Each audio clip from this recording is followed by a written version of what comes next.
Yellowstone's future might be in more trouble than any of us imagined. And the latest blow? The most anticipated sequel in the entire franchise, the Beth and Rip spinoff, could be completely cancelled. You're watching Next Movie? I'm Sonam, and today we've got breaking news that's shaking the Yellowstone universe to its core. Yes, you heard that right.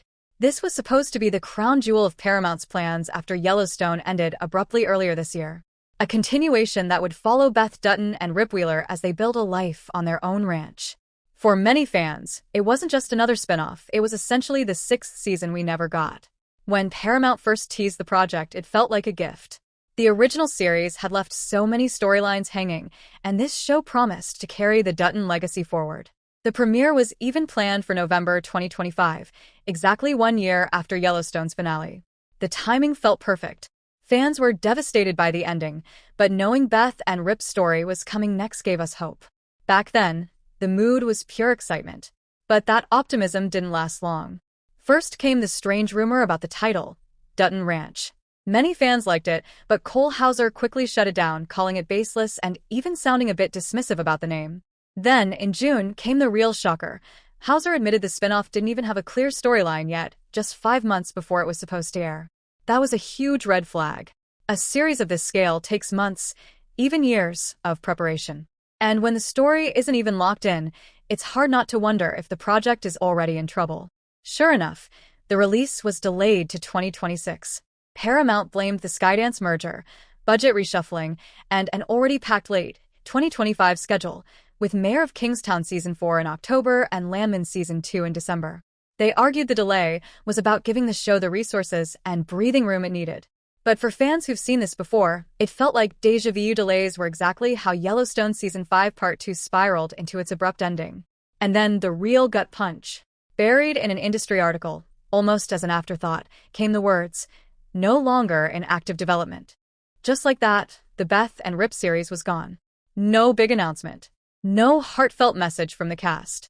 Not even a statement from Taylor Sheridan. Just silence. Fans immediately flooded social media, some refusing to believe it. Others were furious. After all, Beth and Rip aren't just side characters. They're the emotional core of Yellowstone. Kelly Riley's razor-sharp Beth and Cole Hauser's quietly intense Rip have created one of TV's most unforgettable love stories. To take away their promised spinoff felt like pulling the rug out from under the audience. So what happened? Why would Paramount walk away from what looked like a guaranteed hit? Industry whispers suggest there were multiple reasons, and none of them simple. Creative differences may have been the biggest. Sheridan reportedly wanted a darker, slower-paced series, a deep dive into Beth and Rip's messy, beautiful, and sometimes brutal love story. The studio, on the other hand, allegedly wanted more action and spectacle, the kind of high-drama hooks that draw in casual viewers. Two very different visions, and neither side willing to bend, can kill a show before it even starts. Then there's scheduling and commitments. Kelly Riley and Cole Hauser both have other projects, and locking them into months of filming while Yellowstone's final episodes are still underway may have been impossible. Add in the other spin-offs fighting for filming space and crew, and you've got a logistical nightmare. There's also franchise strategy. Yellowstone's universe is expanding fast, maybe too fast. With 1883, 1923, and other projects in development, Paramount might have decided to consolidate its big characters into fewer shows instead of spreading them thin. Some even believe Beth and Rip's story could now be folded into another series or a planned Yellowstone movie. And finally, budget concerns. Yellowstone is expensive. Real ranch locations, massive sets, stunt work, and two of the highest-paid stars in the franchise. If the studio wasn't sure the spinoff would attract enough new viewers, they may have decided the risk wasn't worth it. Put all of that together, and you've got a chain reaction.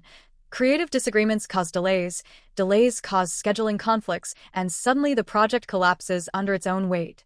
The fallout among fans has been intense. Twitter threads filled with disbelief. Facebook groups in all caps. This can't be real. Memes flooded Instagram, Beth glaring at the camera with the caption Paramount, "I'm coming for you." Rip tipping his cowboy hat. "Guess you'll never know our story." The cancellation doesn't just take away a show, it takes away the promise of seeing two of Yellowstone's most beloved characters in the spotlight. Still, in television, canceled doesn't always mean dead forever. Projects get revived. Storylines resurface in unexpected places.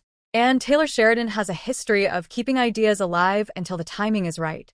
For now, Beth and Rip's fate rests in the hands of Yellowstone's final episodes, and whatever Sheridan and Paramount decide comes next. Will they get the intimate, character-driven story fans were dreaming of? Will their future be tucked into another series or a movie? Or will this truly be the end? One thing's for sure. In the Yellowstone universe, nothing is ever final until it's buried, and even then, there's always a chance it gets dug back up. Thanks for watching.